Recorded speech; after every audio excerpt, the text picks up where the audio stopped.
గంగా గంగేతి యో బ్రూయాత్ యోజనానాం శతైరపి ముచ్యతే సర్వపాపేభ్యో విష్ణులోకం సగచ్చతి అని.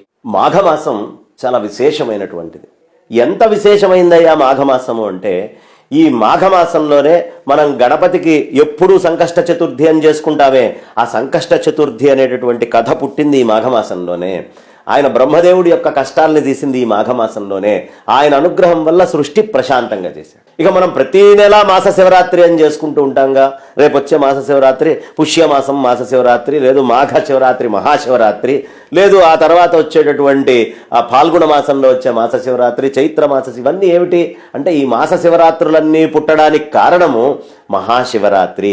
మహాశివరాత్రి నాడు అంటే మాఘమాసంలో పుట్టిన కృష్ణ చతుర్దశి నాడు శివలింగము ఉద్భవం అయింది కాబట్టి అర్ధరాత్రి 12ంటికి దానికి సంకేతంగా, దానికి గుర్తుగా ఆ అర్ధరాత్రి జరిగేటటువంటి ఆ ఘట్టాన్ని ప్రతి నెలా చతుర్దశికి ఆపాదించి ప్రతి నెలా మాస శివరాత్రి పుట్టడానికి కారణం మాఘమాసము. మాఘములో వచ్చే మహాశివరాత్రి అయిపోయిందా. సంకష్ట చతుర్థికి కారణం మాఘమాసం, మాస శివరాత్రికి మాఘమాసమే. ఇక సూర్యనారాయణమూర్తి ఆయన లేకపోతే మనకి ఏమీ లేదు, సర్వస్వము అంతా శూన్యంగా మిథ్యగా ఉంటుంది.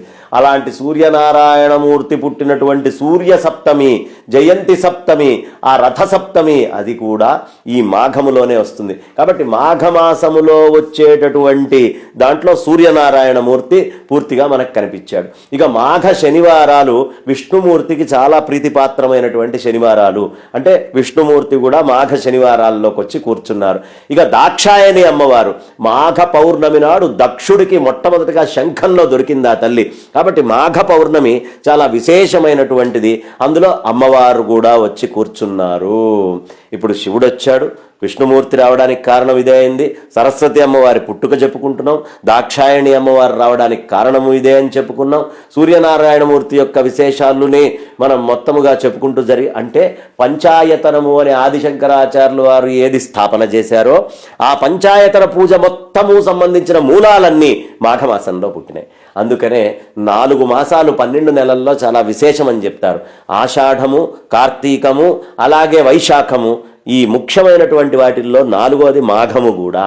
కాబట్టి మాఘిని మహామాఘి అంటారు. అఘము సమస్తమైనటువంటి పాపాల నుంచి మనందరినీ దూరం చేసి పాపరహితముగా ఉండేట్టు చేసేటటువంటి మాసమే ఈ మహత్తరమైనటువంటి మాఘమాసము.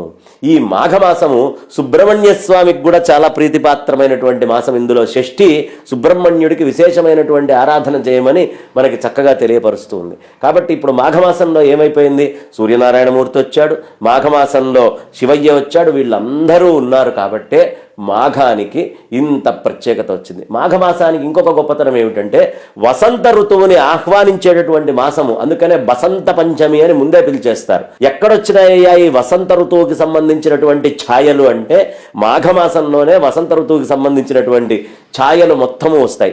సూర్యనారాయణమూర్తి ఆయన రథం మార్చుకున్న తర్వాత వచ్చేటటువంటి మాసాల్లో మొదటి మాసం. అయితే ఈ మాఘమాసం యొక్క ప్రత్యేకత ఒకటి ఉందండి. మాఘములో ఎవడు లేచి ఉదయాన్నే స్నానం చేస్తాడో వాడికి తర్వాత 7 జన్మల దాకా దరిద్రం ఉండదు అని చెప్పారు. మరి మాఘంలో స్నానం చేయని వాడి పరిస్థితి ఏమిటండి అంటే వాడికి 7 జన్మల దారిద్ర్యము అనేటటువంటిది ముందర ఉంటుంది అనే విషయాన్ని తెలియపరుస్తూ పెద్దలందరూ విశేషంగా చెప్తున్నారు. ఎలాంటి సూర్యనారాయణమూర్తి అండి. మనకి ఏ ఇబ్బందులు కష్టాలు ఉన్నా ఏది ఉన్నా ఆయనకు ఒక్క నమస్కారం చేస్తే చాలు. దేవుడున్నాడా లేడా అని అడిగేవాళ్ళు ఉన్నారు, సూర్యుడున్నాడా లేడా అని అడిగేవాళ్ళు ఎవరైనా ఉన్నారా? ఈ మాసంలో చాలా ప్రత్యేకమైనటువంటి ఆహార పదార్థాలు, చిక్కుడుకాయలు చాలా విశేషంగా తినమన్నారు. చిక్కుడుకాయలు సూర్యుడికి చాలా ప్రీతి.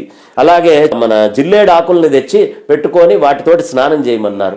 ఆయనకి అది చాలా ప్రీతి. మాఘ ఆదివారాలు కనుక చేస్తే ఆవు పాలతో చేసినటువంటి పరవాన్నం, క్షీరాన్నం అంటే చాలా చాలా చాలా చాలా ఇష్టము. కాబట్టి ఆ ఆవు పాలతో చేసినటువంటి పరవాన్నాన్ని ఆదివారాల్లో ఈ మాఘమాసం మొత్తం సూర్యారాధన చేయొచ్చు.